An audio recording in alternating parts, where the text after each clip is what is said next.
আসসালামু আলাইকুম। আপনারা দেখছেন সিবিএন টিভি ইউএসএ সংবাদ বুলেটিন। সাথে আছি আমি সারিকা মৌসুমী। শুরুতে এসেনশিয়াল হোম কেয়ার সংবাদ শিরোনাম। ট্রাম্পের নতুন শুল্ক হুমকিতে এশিয়ার বাজারে পতন। আফগানিস্তান ঘাঁটি ইস্যুতে যুক্তরাষ্ট্রের বিরুদ্ধে অবস্থান চীন সহ 4 দেশের। কলম্বিয়ার প্রেসিডেন্ট পেট্রোর ভিসা বাতিল করেছে যুক্তরাষ্ট্র। এবং ট্রাম্পের শান্তিতে নোবেল জয় অসম্ভব মতামত বিশ্লেষকদের। শুনছিলেন এসেনশিয়াল হোম কেয়ার সংবাদ শিরোনাম। এবার বিস্তারিত। যুক্তরাষ্ট্রের প্রেসিডেন্ট ডোনাল্ড ট্রাম্পের নতুন শুল্ক হুমকির প্রভাবে এশিয়ার শেয়ার বাজারে শুক্রবার বড় ধরনের পতন দেখা গেছে।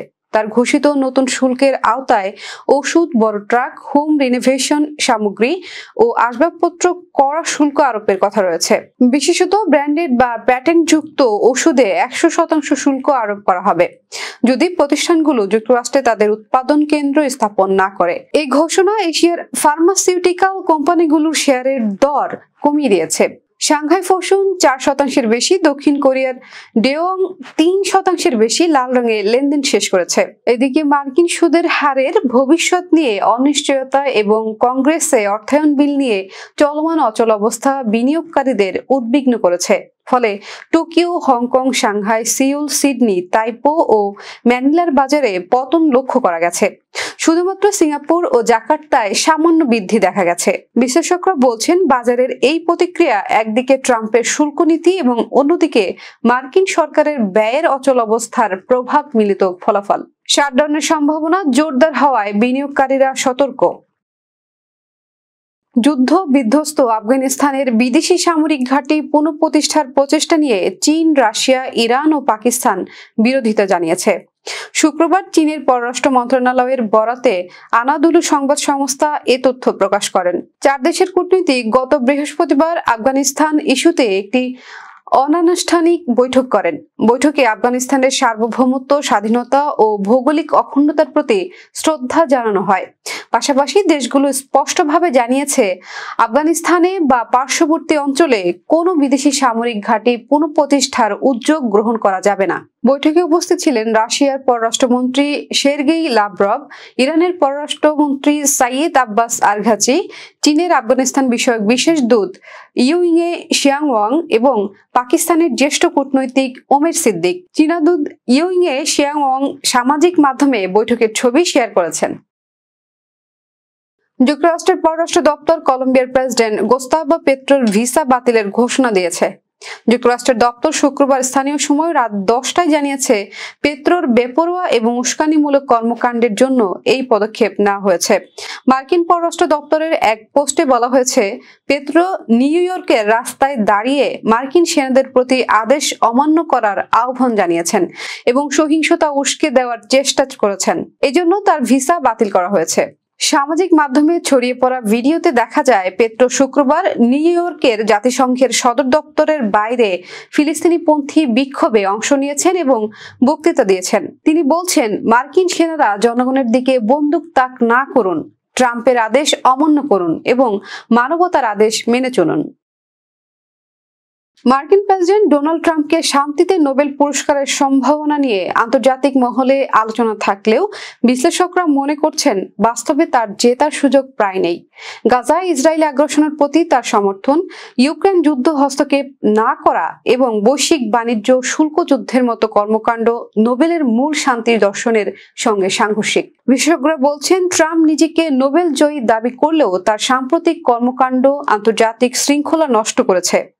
নোবেল ইতিহাসবিদরা মনে করেন, গাজায় চলমান সহিংসতার প্রতি সমর্থন ও আন্তর্জাতিক সহযোগিতা থেকে বিচ্ছিন্নতার কারণে ট্রাম্পের নোবেল জয় কল্পনাযোগ্য নয়। অনেক বিশ্লেষক সতর্ক করেছেন, যদি তাকে পুরস্কৃত করা হয় তবে নোবেল কমিটির সুনামও ক্ষতিগ্রস্ত হতে পারে।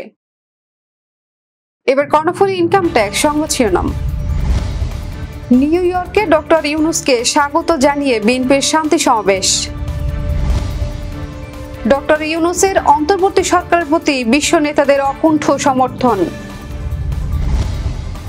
ভারতের বিরুদ্ধে যুদ্ধের হুমকি দিলেন জামায়াত নেতা আব্দুল্লাহ তাহের। এবং ডাকসু নির্বাচন বিতর্কিত করার চেষ্টা চলছে, দাবি ইউটিএল এর। আবারও স্বাগতম সিবিএন টিভি ইউএসএ সংবাদ বুলেটিনে। শুনছিলেন কর্ণফুলী ইনকাম ট্যাক্স সংবাদ শিরোনাম, এবারে বিস্তারিত। বাংলাদেশের প্রধান উপদেষ্টা ডক্টর মোহাম্মদ ইউনূসের জাতিসংঘ সাধারণ পরিষদের ৮০তম অধিবেশনে যোগদানকে স্বাগত জানিয়ে যুক্তরাষ্ট্র বিএনপি ও সহযোগী সংগঠনগুলো নিউ ইয়র্কে শান্তি সমাবেশ করেছে। গত ২৬ সেপ্টেম্বর জাতিসংঘ সদর দপ্তরের সামনে আয়োজিত এই সমাবেশে প্রবাসী বিএনপি নেতাকর্মীরা অংশ নেন। তারা ডক্টর ইউনূসের নেতৃত্বে বাংলাদেশে সুশাসন, গণতন্ত্র ও মানবাধিকারের বিকাশে আশাবাদ ব্যক্ত করেন এবং বিভিন্ন স্লোগান ও প্লাকার্ড প্রদর্শন করেন। শান্তিপূর্ণ এই সমাবেশে বিএনপি নেতারা প্রবাসী বাংলাদেশিদের ঐক্যবদ্ধ থাকার আহ্বান জানান। বাংলাদেশের অন্তর্বর্তীকালীন সরকারের প্রধান উপদেষ্টা অধ্যাপক ডক্টর মোহাম্মদ ইউনূসের প্রতি সমর্থন জানিয়েছেন বিশ্বের বিভিন্ন দেশের সাবেক রাষ্ট্র ও সরকার প্রধানেরা। শুক্রবার নিউ ইয়র্কে জাতিসংঘ সাধারণ পরিষদের অধিবেশন চলাকালে তারা ডক্টর ইউনূসের সঙ্গে সাক্ষাৎ করে এই গুরুত্বপূর্ণ সময়ে বাংলাদেশকে সহায়তার আশ্বাস দেন।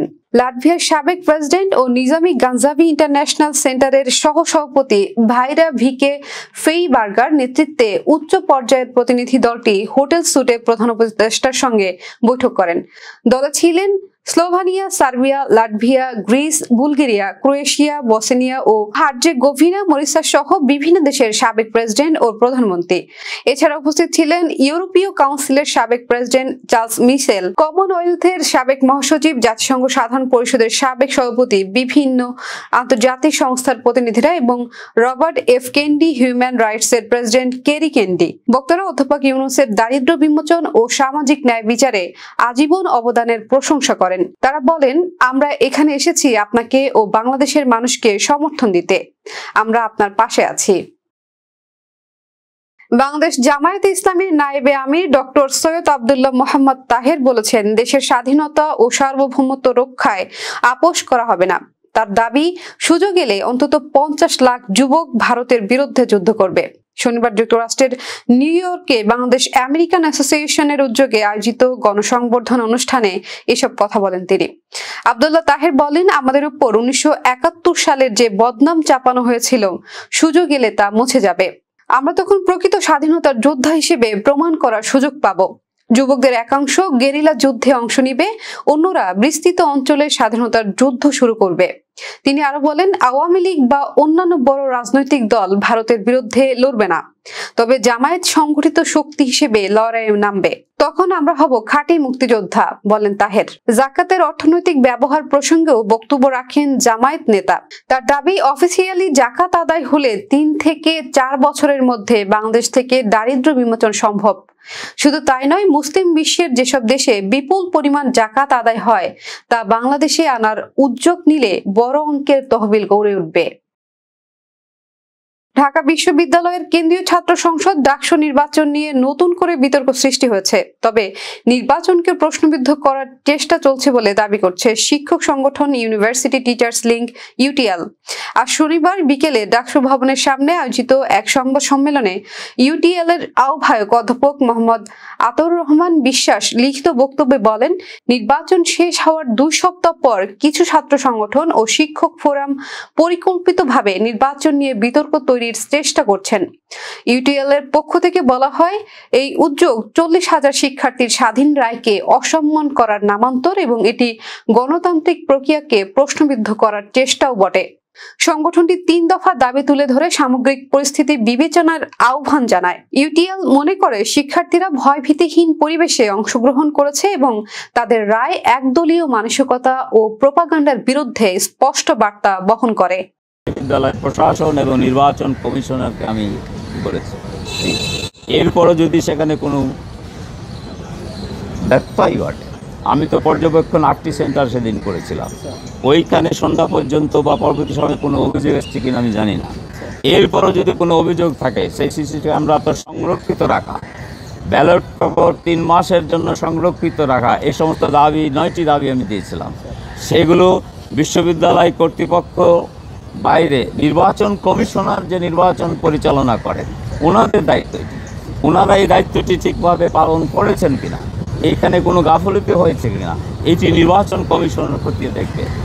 দর্শক, এই ছিল সিবিএন টিভি ইউএসএ সংবাদ বুলেটিনে। শেষ করছি, পরবর্তী বুলেটিন দেখার আমন্ত্রণ জানিয়ে এতক্ষণ সাথে থাকার জন্য ধন্যবাদ সবাইকে।